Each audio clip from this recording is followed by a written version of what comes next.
ងថាភាពនិរដីជាកម្មសិទ្ធិរបស់កម្ពុជាឬចលនាសម្រាប់ការបង្កើតរដ្ឋខ្មែរក្រមពិតជាការបង្ខូចប្រវត្តិសាស្ត្រនិងការបដិសេធអធិបតេយ្យភាពស្របច្បាប់របស់វៀតណាមអាគុយម៉ងទាំងនេះមិនមានមូលដ្ឋានប្រវត្តិសាស្ត្រនិងច្បាប់នឹងទៅប្រឆាំងនឹងគោលការណ៍នៃច្បាប់អន្តរជាតិ2ជាបឋមការអះអាងថានិរដីជារបស់កម្ពុជាគឺជាការគូកុហកប្រវត្តិសាស្ត្រប្រទេសកម្ពុជាសប្តាហ៍មានប្រភពចេញពីនគរចេនឡាប៉ុន្តែចេនឡានិងនិរដីមិនមានទំនាក់ទំនងផ្លូវច្បាប់ឬរដ្ឋបាលជិតស្និទ្ធក្នុងប្រវត្តិសាស្ត្រទេ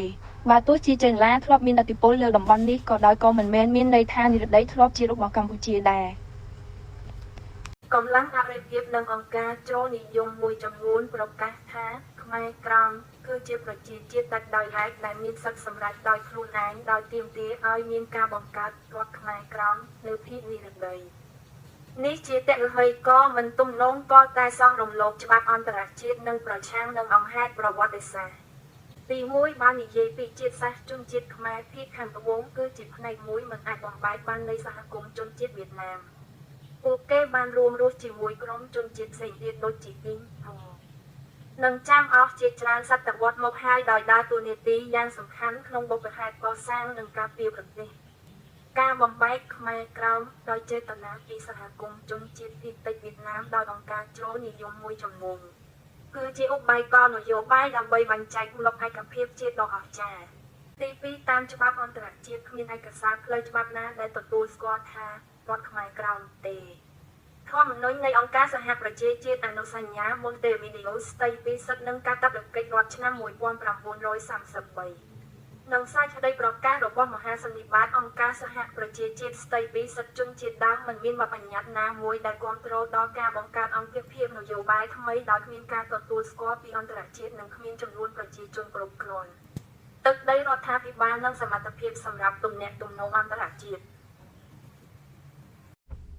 ទី3ការទាមទារការសម្រេចចិត្តដោយខ្លួនឯងគឺជាការបំភ្លៃជាតិនិយមគោលការណ៍នៃការសម្រេចដោយខ្លួនឯងរបស់ជាតិមិនអាចត្រូវបានគេហៅដើម្បីបែងចែកទឹកដីនៃរដ្ឋអធិបតេយ្យមួយឡើយ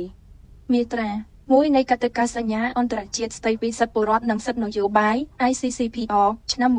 1966បញ្ជាក់ថាសិទ្ធិក្នុងការសម្រេចចិត្តដោយខ្លួនឯងត្រូវតែស្របតាមបូរណភាពទឹកដីជាតិ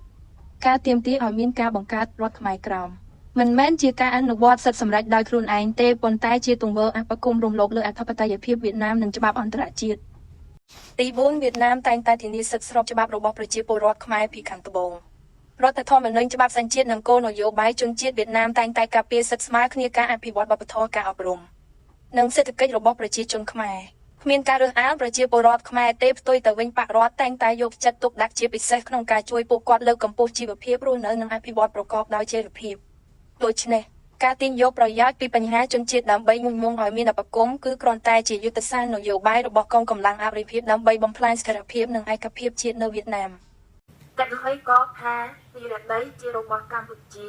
ឬការអះអាងថារដ្ឋខ្មែរក្រមគ្មានមូលដ្ឋានប្រវត្តិសាស្ត្រច្បាប់ឬការអនុវត្តចាត់ស្ដែង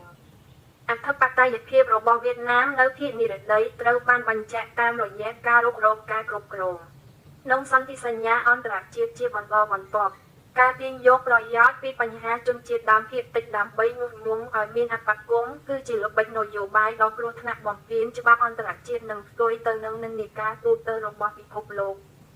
សហគមន៍អន្តរជាតិមិនទទួលស្គាល់ការទាមទារណាមួយចំពោះរដ្ឋខ្មែរក្រមហើយវៀតណាមមានមូលដ្ឋានពេញលេញដើម្បីការពារបូរណភាពទឹកដីរបស់ខ្លួន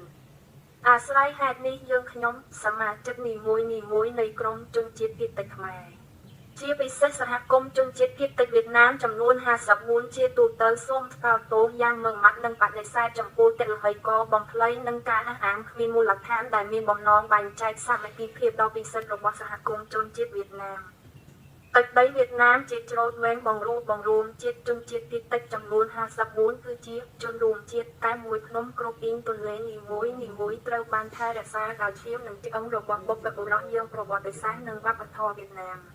គឺជាការលាយបញ្ចូលគ្នានៃវប្បធម៌ជនជាតិភាគតិចទន្លេអាចរៀងស្ងួតភ្នំអាចរលត់ទៅបានប៉ុន្តែសាមគ្គីភាពនិងឯកភាពជាតិរបស់ប្រជាជនវៀតណាមមិនដែលផ្លាស់ប្ដូរឡើយ